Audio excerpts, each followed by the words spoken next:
Hey, everybody. Welcome to a new episode and a new mini-series for the GCNC Worldview podcast. We've got a great program coming up, 8 episodes of Cannabis by the Numbers, where we're really digging into not only things like general market trends and why we care about all that, but really getting into the details of the numbers behind cannabis businesses. What's real? What's illusion? How are people using data to make decisions and sometimes not make decisions that they should have made?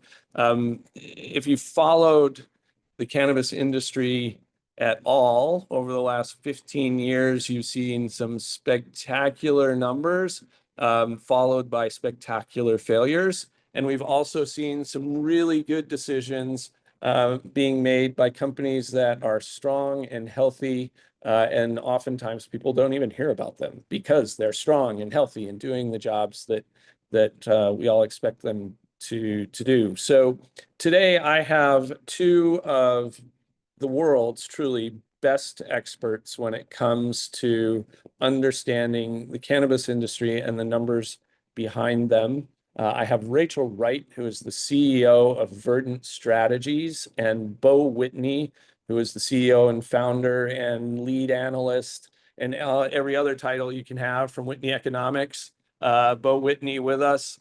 Rachel and Beau, I am really excited that we're pulling this together. We've talked about it for quite some time. And honestly, every time I've had you guys on stage in different parts of the world or had a chance to watch you on stage in different parts of the world, I thought I really need to bring this series together and let these two individuals really dig in to the topic. So, Rachel, why don't we start with you? We're going to spend a little bit of time doing some introductions around everybody and your companies to make sure the audience is well versed. But why don't you tell us a little bit about yourself, your background, and Verdant?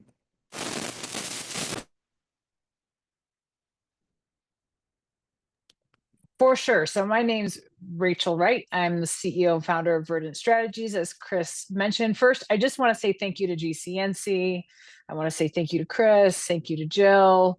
You guys are amazing and a great organization. And we'd love to Thank you. see more and more membership. And you're doing a lot of great things. And I know we have a lot coming up. So very exciting. So Appreciate Verdant that. Strategies, yeah, definitely. We've been in the industry for over a decade. We're born and bred in the California market. So we have withstood a lot of the tests of time in the California market.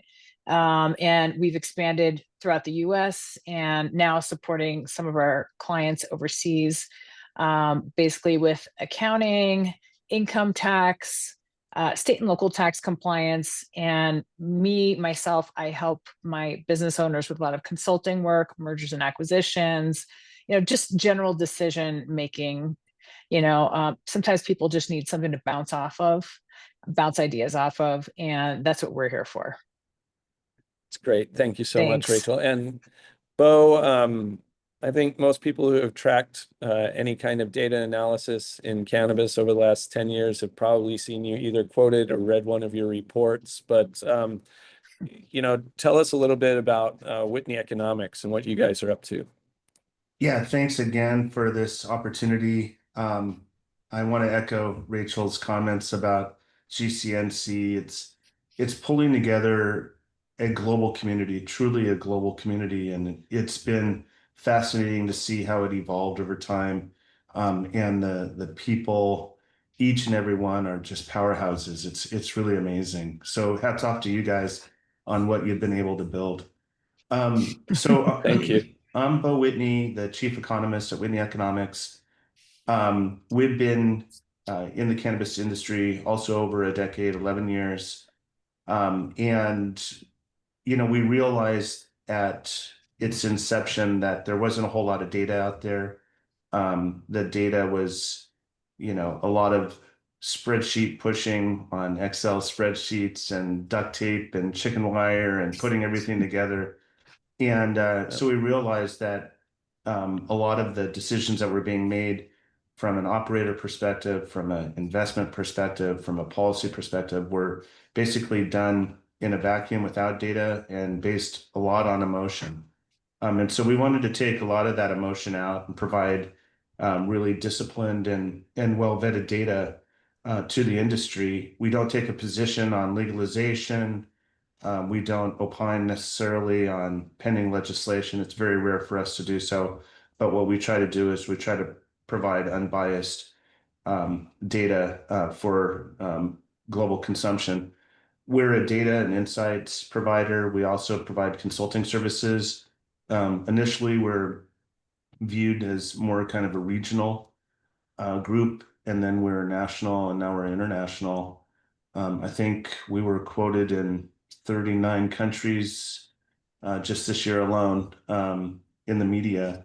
And so we've been able to attain a reach and still try to maintain being the provider of the best quality data in the industry.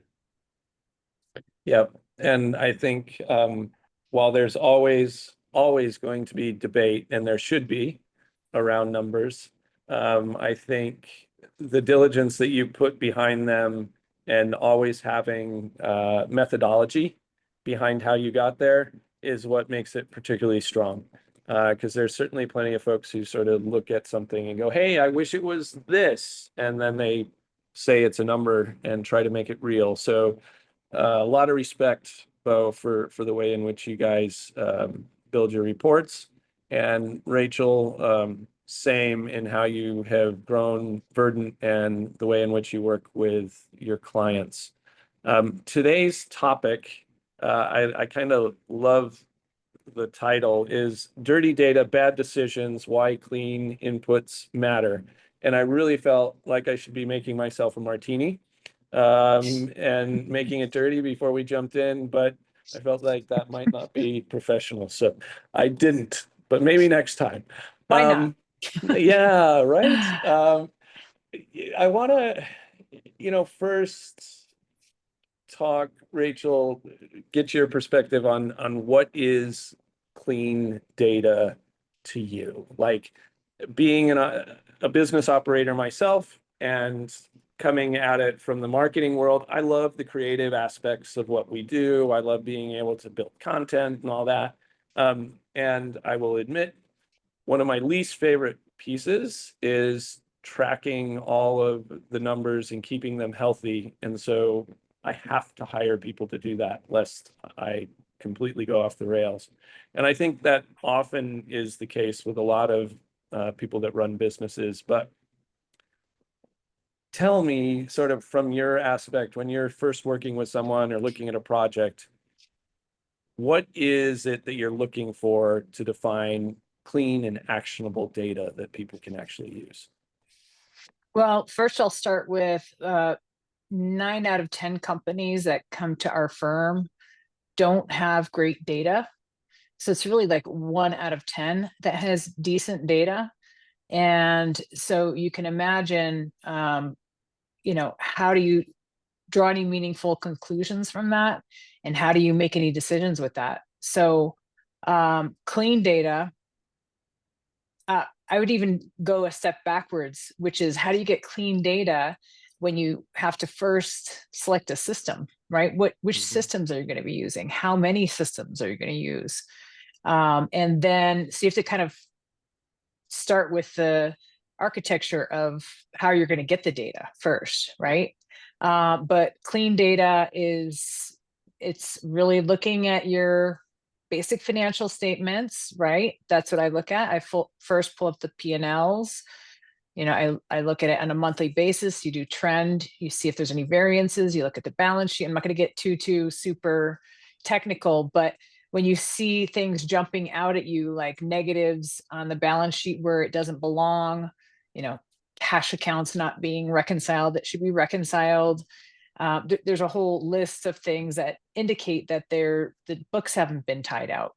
And so, a lot of people just look at your P&L and your income statement to see, are your books accurate? But if you're not looking at the balance sheet, it's actually the balance sheet, which is your assets, liabilities, and equity, that determine whether you actually have a set of books or not. Yeah.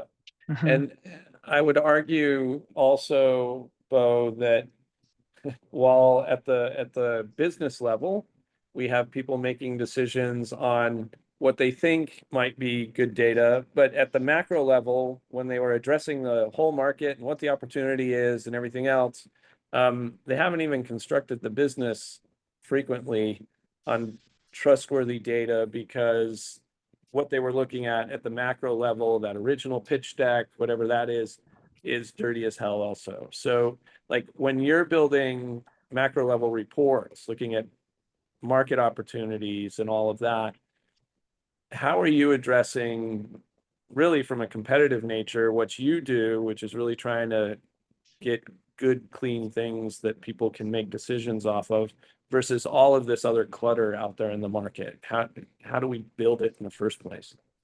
Well, one thing that I've noticed is that data right now is self-reported.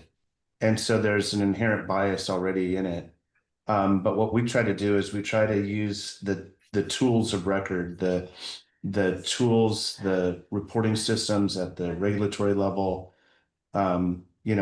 Given their weaknesses, there's also a strength in using the official state tools. But what we also try to do is we try to triangulate. And so in a lot of our data models, we'll look at the data from different angles and from different sources, and we see if there's any commonalities and see if there's any differences. And then what we do is we look at those differences to try to understand them. And it's seeing the differences in the data that tend to tease out a lot of the insights about the market, because start asking questions. Why is that off? Or what does this mean? Or what happened there? And so we're always trying to look to triangulate. We're always trying to use data that is the official data. And then we always try to make sure that we choose the best model that fits the current circumstances. So I always get nervous when I talk to people and they say, I want the best model, or how do you define best? Like when you're looking at these, how do we define what the best is versus something that's not as good? Because frankly, I don't think most people can tell the difference. Well, I've been living in the data for over a decade now. And so you can really see if there's something that's standing out that just doesn't make sense. And so it's one thing to just blindly accept data, but then it's another thing to look at things with a critical eye. And in doing so, you can catch a lot of the issues associated with it. So good data, what's the best model? Typically, what we do is we try to take a very conservative approach, because the numbers are going to be big. It's a big market, and you don't need to be a cheerleader and inflate numbers and put the best model forward, because even if you take a conservative approach, it's going to be impressive. And so what we try to do is we try to take a conservative approach. And then if there's upside, then that's great. But I'd much rather have a positive surprise than a negative one. Yeah, we're going to be talking about things like total addressable market and what that really means, and whether or not it's particularly useful, versus addressing like what your business is actually focused on in a coming episode. So as people listen, make sure you stay tuned as we move forward, because there's going to be a lot of detail around some of these topics. Discrepancies in data, whether macro level or day-to-day business operations, I think a lot of people find very scary. I know as a business operator myself, if I'm looking at something in my books or in my projections and it doesn't make sense, or I'm confused by it, oftentimes the reaction is I just want to put my head in the sand, right? But can't do that. So Rachel, when you're coaching and working with folks on how to clean up their data, how to really analyze it, how do you work with people to get them to get past that? because it is also Mhm. an opportunity, I would think, for improving the business. But vast majority of the time, you really don't even know what to do with it. So Mhm. how do we address that and make it useful? Well, I think also like looking at business owners from they're either in a reactive standpoint, they're always reacting to things, and in the cannabis industry, seems like we're always reactive because we have so many arrows coming at us as business owners, and especially operators have so many arrows coming at them at all times. So they're always put in this kind of defensive position, right? And so if I can, it's almost like a psychology. Can we get them out of reactionary mode, and can we get them into a proactive mode? And so if we can get them into proactive mode, then they're willing to put the work in to get the data right in order for us to make meaningful decisions for the business. Otherwise, we're just always going to be reactive. So I like the forward thinking business owners that I work with. Those are the ones that are kind of more growth mindset oriented. And because they're willing to look at the data and say, okay, what do I need to do to get this correct? And they're willing to put the money behind it. One thing that I look at are the outliers. Mm-hmm. And I, you know, I my background was in supply chain in the semiconductor industry. Mm-hmm. And so we always, and it was with Intel, it was with Triquint Semiconductor. So there was always an indicator, about what is going on with your business. And there was a series of them. And when you set those up and monitored them, if there was one that just suddenly jumped that was out of whack, then that's the area that you could focus in on. And so what I've done with my clients in the cannabis industry is I've shown them what the averages are for the industry and then how they compare individually to the rest of the industry.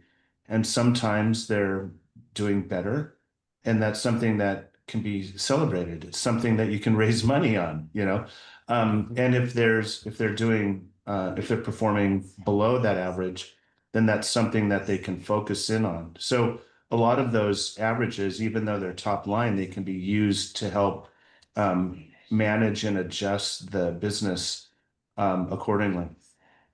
Right. Yeah, like a good KPI dashboard. And it's very simple. It doesn't have to be very complicated. I think what happens is when people hear like KPIs, they either go from 0 to 100, really in rapid succession there.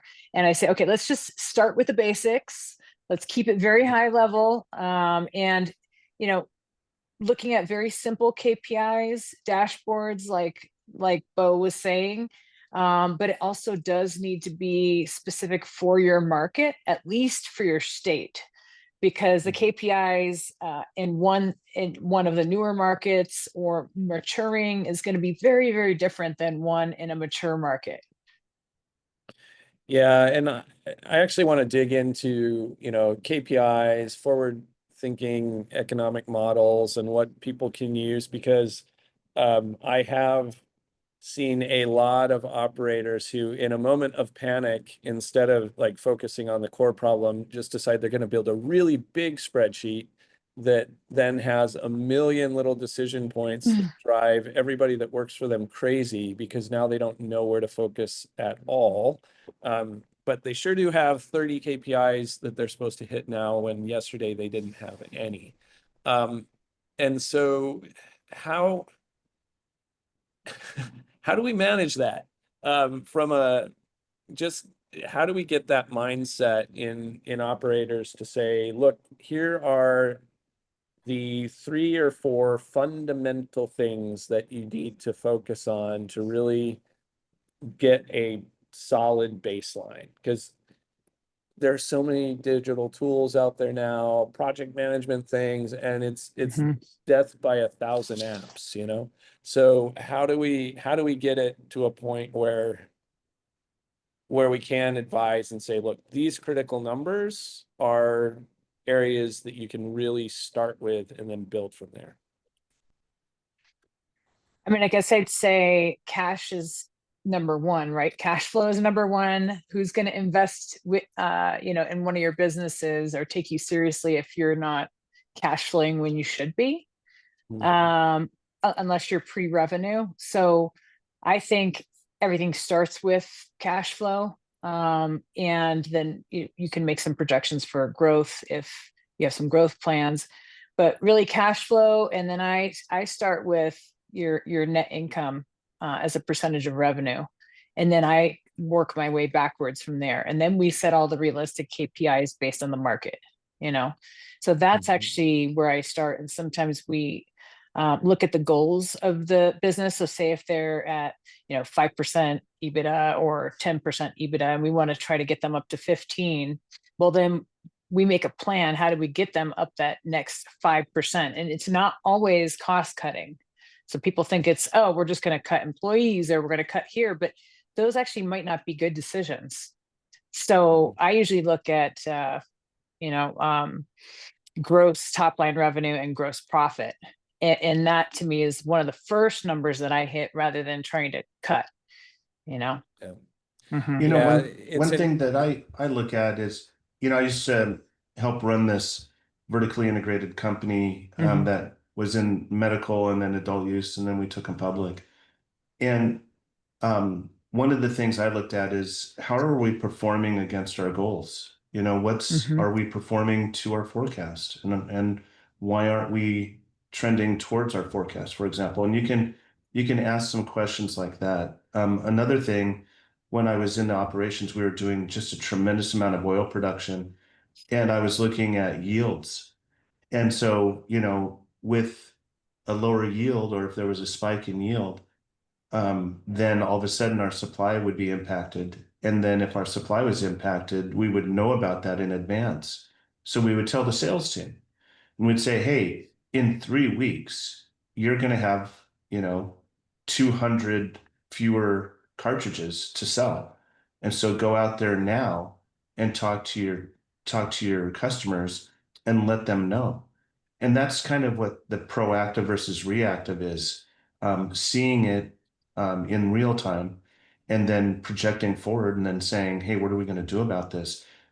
We kept so many customers because we gave them advance warning rather than just show up and say, hey, we don't have any cartridges or we don't have any oil for you. And then also, shelf space is premium, especially if you're a supplier in this space. And if you didn't perform and you surprise the customer, then it would be very easy to kick you off the shelf. And so that would be devastating because it costs so much to get back onto the shelf. So just by saying, hey, look, we're looking out for you. There's going to be a little supply hiccup. It's going to last 3 days based upon our projection. And here's what we're doing about it. That was golden. So it's looking at the data, looking at how you're performing to your goals, and then communicating. That's really the key in all of this. Yeah. I just want to say something about that real quick, because not enough people actually talk about that feedback loop that Beau was just talking about. So I actually want to highlight that and double down on that a little bit more, because Beau, that communication feedback loop is where it's at. And so if you have, say, a cultivator that's not talking to your sales staff isn't talking to the customer, and that feedback loop isn't going, whole 360, then you're going to have supply chain issues. You're going to have customer expectation issues that are not met. And then that ultimately impacts the brand. So that's actually one of the things that I talk to my clients about too, is like, where is your feedback loop? Okay, did your sales staff know that this strain was going to be low? They're going out there selling something that you don't even have. And so, that is definitely key. Yeah. And I'm also going to jump in on the marketing side, because as you guys talk about feedback loop and KPIs, and I've seen this on our side of the fence as well with businesses where because they're not creating that communication loop, and because they're not tracking appropriately the results of where their marketing spend is, this is another area where sometimes cutting it is not super wise, but you won't know because you haven't tracked the results or how that all goes through, right? So you may be plowing a bunch of marketing into the space to create more demand. Meanwhile, Beau is working on the supply piece, and you're about to have a shortage, and you put those two things together, and it's a train wreck because you're short for a week while you've just been promoting a special that's supposed to happen, and everything comes off. So I couldn't agree more with what you guys are saying when it comes to communication and flow and really understanding the numbers. And that's part of why I'm particularly excited about this series overall, because we can look at this at the business level. We can also look at this at the very high level of how people are presenting numbers and trends overall. I think back to sort of the early days where we were hearing all of these hype masters talking up, what the results of these companies were supposed to be when they actually had no product to sell. They hadn't built the facilities yet. They didn't have a product to sell. It was really convenient for them because they were pre-revenue and could make all kinds of promises with very little accountability until everything comes home to roost, and then you're stuck. And so we're trying to encourage people to take all of these kinds of elements and pieces of advice and use them to build responsible, sustainable, and profitable businesses, which is something we've said at the GCNC since we started it 5 years ago, is please focus on those kinds of elements. But when there's some super like failures of people to where they've ignored data as the markets have emerged. But I want to focus on some positives. Like, where have you seen some real success stories, or where are you seeing people doing this particularly well in helping to guide them forward or mitigate problems? Rachel, you want to start? Yeah, I mean, I'd say that there's some companies that I work with that are actually paying attention to the more operational metrics that Beau was talking about, so they're able to target some of those early on. So, I work with a group, and we, that has multiple cultivations, and we looked at, how many pounds they're getting per light, and just all these different operational metrics, and they actually knew their numbers. I was really, really impressed. And they knew all of the really important numbers, that they knew where the issues were.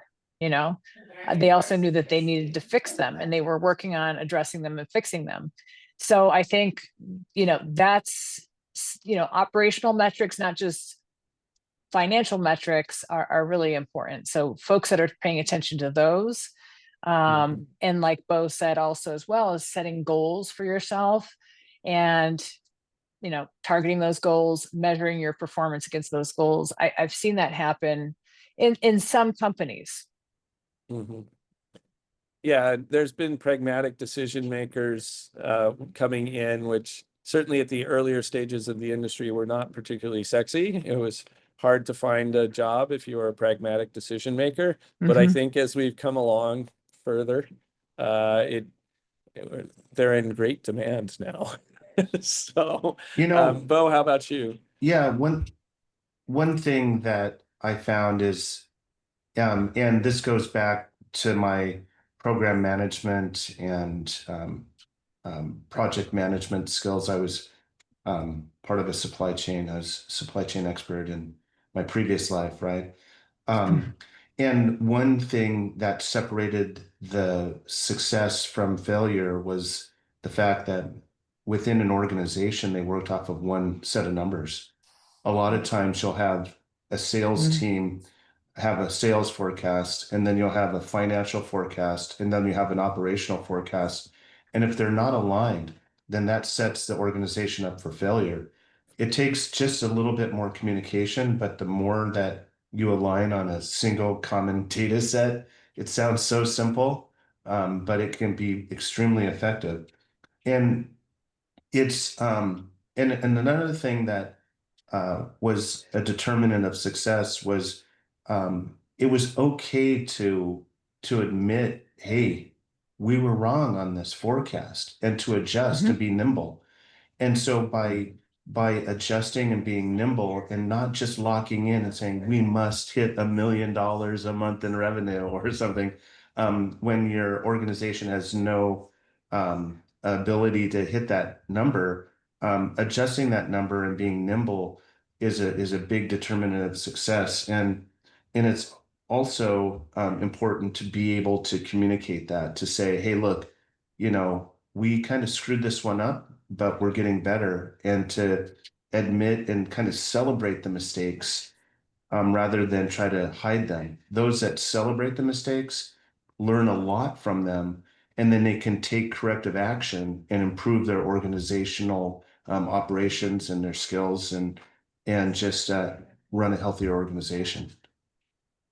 Yeah, I think setting aside ego and being able to look at data and make decisions based on it, and then mixing in the human element of experience and expertise is important, but oftentimes ego gets in the way, I think, with a lot of folks, and sort of breaks that down, saying, no, I'm wrong.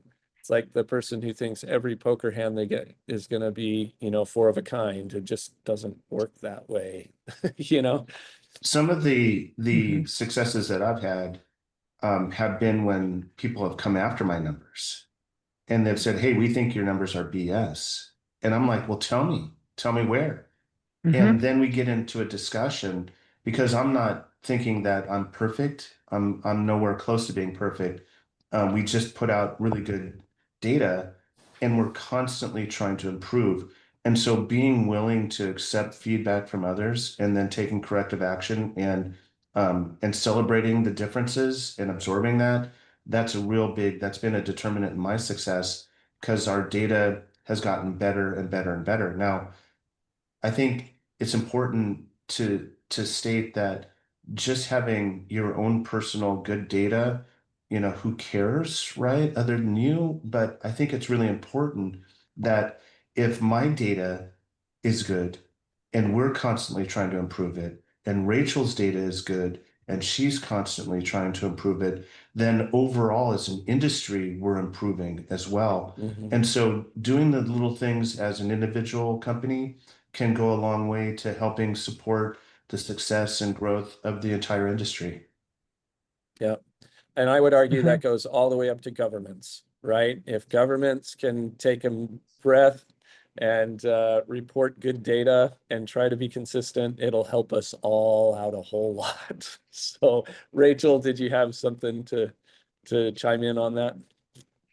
Yeah, I mean, I show folks data and show them their books. We look at them together. We do some management reporting together. And I try to keep a very, very open mind, because there's things that people know about their business that I might not know, right? And so oftentimes, I actually find smaller owners, even some mid-sized owners, know their businesses very, very well, and so they can also tell when something is off, or maybe there's some details that I've missed, or some way that their team has recorded something that has been missed. But I was always taught that as soon as a pro forma, a budget, or a forecast goes on paper, it's wrong, because we can't tell the future, right? Yeah. And so I had a CFO tell me that many, many years ago. And ever since I heard that, and he was a very smart guy, and I looked up to him a lot. So when he said that, it takes a lot of pressure, off of us. And I think also, to also echo what Beau was saying, with projections, we have to be nimble in this market. We have to be ready to make decisions that weren't necessarily in our pro formas or where we thought the market was going to go. We need to be able to react in some ways if the market changes, especially in light of regulations in the local or the national area markets. So I think we need to also just think about being nimble is really, really important, and responding. Because if we set this massive budget pro forma and we're sticking to it no matter what, that means we're not nimble. Nimble folks win. Nimble businesses win. Yep. I think Couldn't agree more. to add Yeah, to go that ahead. just a little bit is in terms of nimbleness and the like, I've found that the successful ones stay true to their vision and stay true to their core. A lot of times, organizations have tried to be too much, either too much too soon, or try to take on and become experts in everything. And then that was more of a recipe for disaster rather than a recipe for success. And so by not getting too far out over the skis and saying, hey, we're going to just stay true to our path, and make adjustments, that's where they can be nimble but very successful. You don't have to be a huge multinational corporation, a multi-state operator, to be quite successful in this space. You can be a small, very focused entity that stays true to their vision, and they tend to be the ones that are more successful than the larger ones. Yeah, I do want to say something on that. Sorry. So what I've seen just to that effect is, like, say in New Jersey, I'm hearing a lot of micro licenses coming out, and these are small micro licenses. So this is usually 2 or more, about 3 different types of license types that folks have. So I see this could be a prescription for disaster, because you have a small business and they're trying to be not only a cultivator but a manufacturer and a retailer, and they don't even know which order they're going to start with. And I say, well, where are your core competencies, and then double down on that and build on that. You don't necessarily have to use all 3 licenses right now. So if people feel pressure to do all 3 and they're not good at all 3, well, that's not beneficial to anybody. So pick a core competency that you're good at, start there, especially if you're small. And I'm talking about like maybe 10 million and under, revenue businesses.